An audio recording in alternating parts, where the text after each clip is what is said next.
Welcome to this guide on Python performance optimization. Today, we are going to explore how to make your Python code run faster and more efficiently.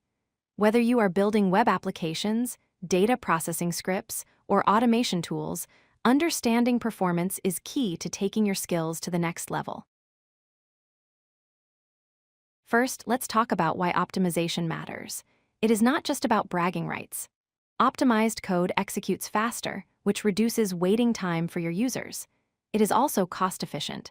Faster code uses fewer server resources, lowering your cloud computing bills. Finally, scalable code can handle more data and users without crashing, ensuring your application grows smoothly. The golden rule of optimization is, don't guess, measure. Never assume you know which part of your code is slow. Use tools like the timeit module to measure small code snippets or cprofile to analyze your entire script.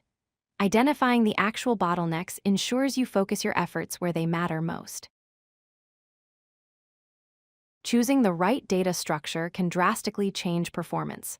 For example, if you need to check if an item exists in a collection, using a list takes linear time, meaning it scans every item. However, using a set uses hashing to find items instantly, regardless of the collection size. Always pick the structure that matches your needs. Python comes with batteries included. Built-in functions like sum, max, and map are implemented in C language, making them highly optimized.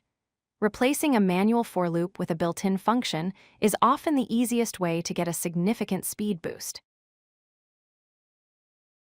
When creating new lists, prefer list comprehensions over standard loops. Not only are they more readable and concise, but they are also optimized internally by Python to run faster than the repeated append method calls found in traditional loops. Strings in Python are immutable, meaning they cannot be changed once created. Using the plus operator inside a loop creates a new string object every single time, which is very slow. Instead, use the join method. It calculates the memory needed up front and allocates it all at once, which is much more efficient.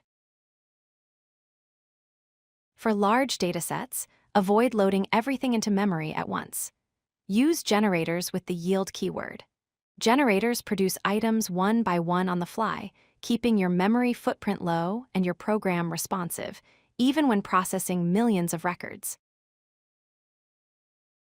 If you have a function that performs expensive calculations with the same inputs repeatedly, use caching. The built-in functools library provides the LRU cache decorator. It automatically stores the results of function calls, so subsequent calls with the same arguments return instantly from the cache. To wrap up, remember this checklist. Always profile your code first, leverage built-in functions and correct data structures, use list comprehensions, handle large data with generators, and cache expensive results. Applying these techniques will make your Python code robust, efficient, and professional. If you like this video, hit that like button and don't forget to subscribe. Visit codelucky.com for more such useful content.